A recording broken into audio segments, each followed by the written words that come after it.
Ito na ang nagmamaganda at feeling diva, Ganda Wanda!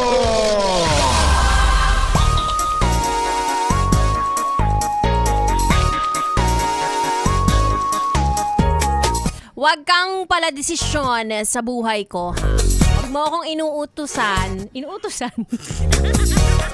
AI yarn. Huwag mo ako inuutusan na ngumiti palagi kung walang kasamang kasyang utos mo, ha? Wag. Pwede ba? Charot. Anyway, mga yes, friend. It's me, it's a girl DJ, Ganda Wanda. Kasama nyo na dito sa 101.1 Yes FM para sa programang Chika. Chika ni Wanda. At ang chika sa akin, wala ka na naman daw sa mood.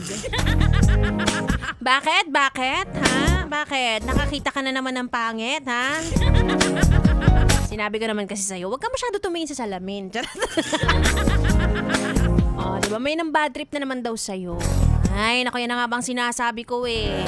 Diba? Hindi natin makokontrol yung mga ganyang klase ng tao. Yung palagi tayong iniinis, yung palaging nagagalit, lagi may reklamo, ganyan.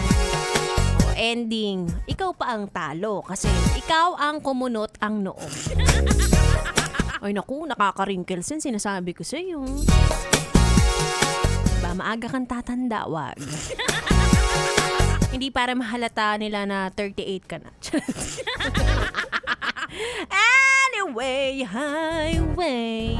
3 oras na naman ang binigay para sa ating tugtugan, chikahan at tawanan. Sumama ka na dahil lang hindi kasama sa chika. Nako, ikaw na naman ang topic, babe, promise. Narinig ko, ikaw daw ang topic. Ay, nako. Sige na nga, tuloy muna natin ang ating tugtugan. Babalikan kita mamaya. Sigurado yan. Kung magkaroon ng trust issue sa akin, no? Tiwala ka lang. Tuloy-tuloy ang ating tugtugan. Dito lang sa 101.1 Yes FM Solid.